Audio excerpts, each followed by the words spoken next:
Wireless technologies are improving rapidly each year with further range and performance, but is there one that takes the cake? Today I'm going to be giving you my full thoughts and review of the D-Link AC3200 DIR-890L. So the DIR-890L aims to provide both stability, range and performance, the ability of being able to use all of your different devices at the same time without interruption, and this is something D-Link is calling extreme streaming. Well, of course this will also depend on your internet speed and distance from the router as well. So included in the box is the DIR-890L. Here you'll notice its appealing red gloss finish and futuristic design. Next up included is the AC power brick, wall plug, a Cat5 1m Ethernet cable, as well as mounting screws, warranty information, and a quick start guide. The DIR-890L features 6 high band antennas and allows for up to 25 devices to be connected simultaneously with its one 2.4 GHz band for up to 600 megabits per second for backwards compatibility with older devices, and two 5 GHz bands for up to 1.3 gigabits per second on each band for a maximum theoretical speed of 3.2 gigabits per second. It also offers something D-Link is calling Smart Beam, which allows the router to choose the best band for range and performance for a single device. It also features a 1 GHz dual-core processor, which is great if you plan on doing a lot of downloading or streaming on multiple devices. This combined with Wi-Fi performance will allow the router to provide faster throughput, obviously though depending on your internet speeds. The DIR offers as standard 4 gigabit Ethernet ports, one USB 3.0 port and one USB 2.0 port, which can be useful if you want to set up a media cloud or a print server.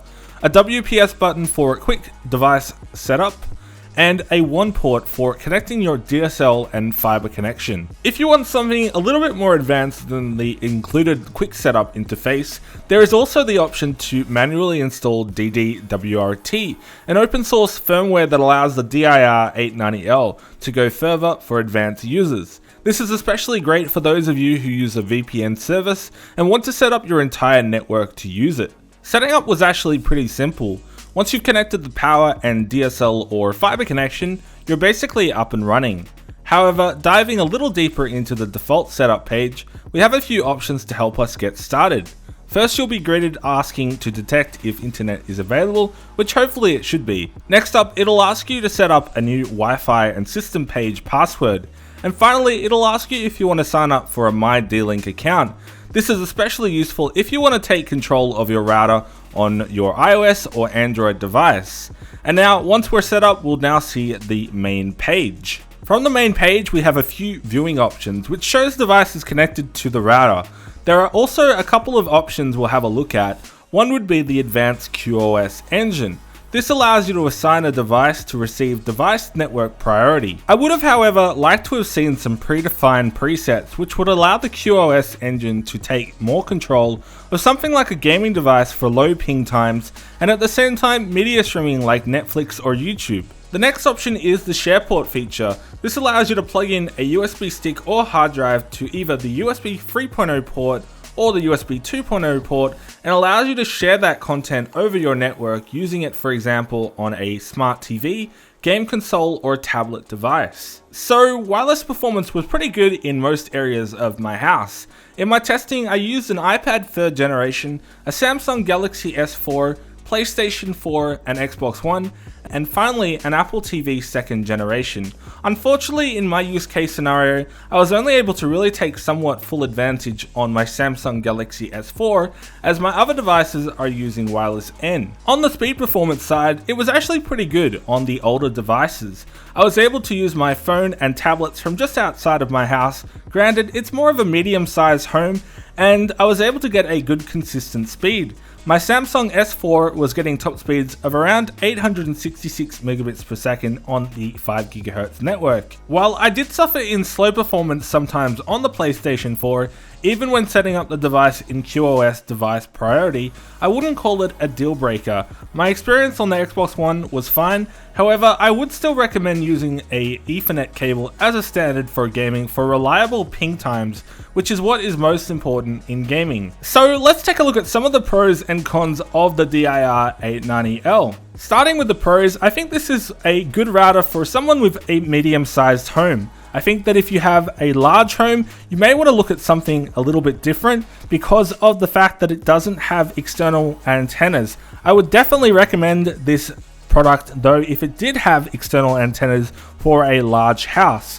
It doesn't also work that great in a business environment depending on how large your business is, but it should work well nonetheless in a small business environment.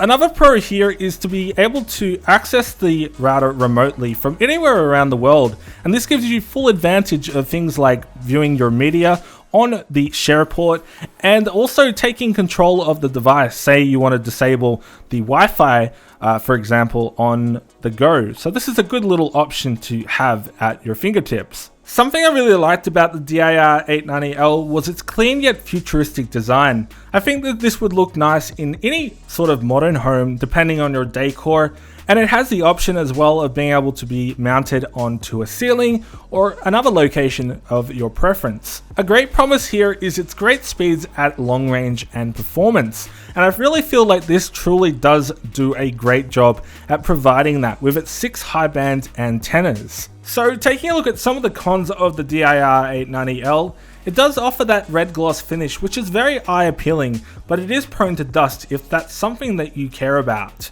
Another thing here is its non-removable antennas, which can be a bit of a deal breaker to some people. However, I would recommend something like a range extender to be able to cover the basis of your home or business. Another con here is the large power brick. I'm not too sure exactly why they included this.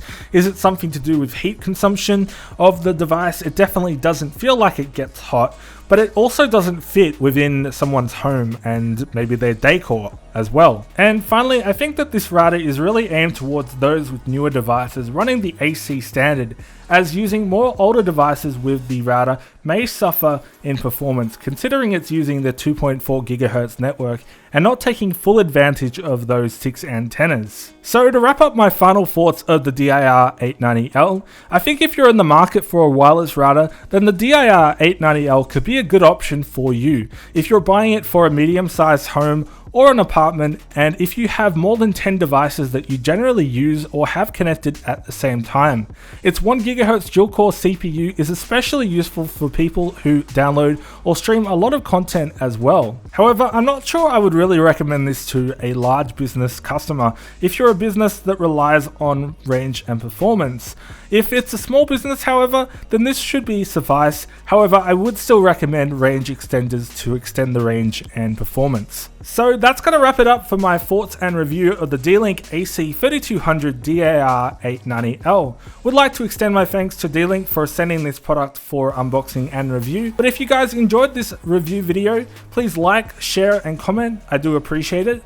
But that's going to be it, guys. Thank you guys for watching. Hope you guys have an awesome day, and I'll see you guys in the next one. Peace.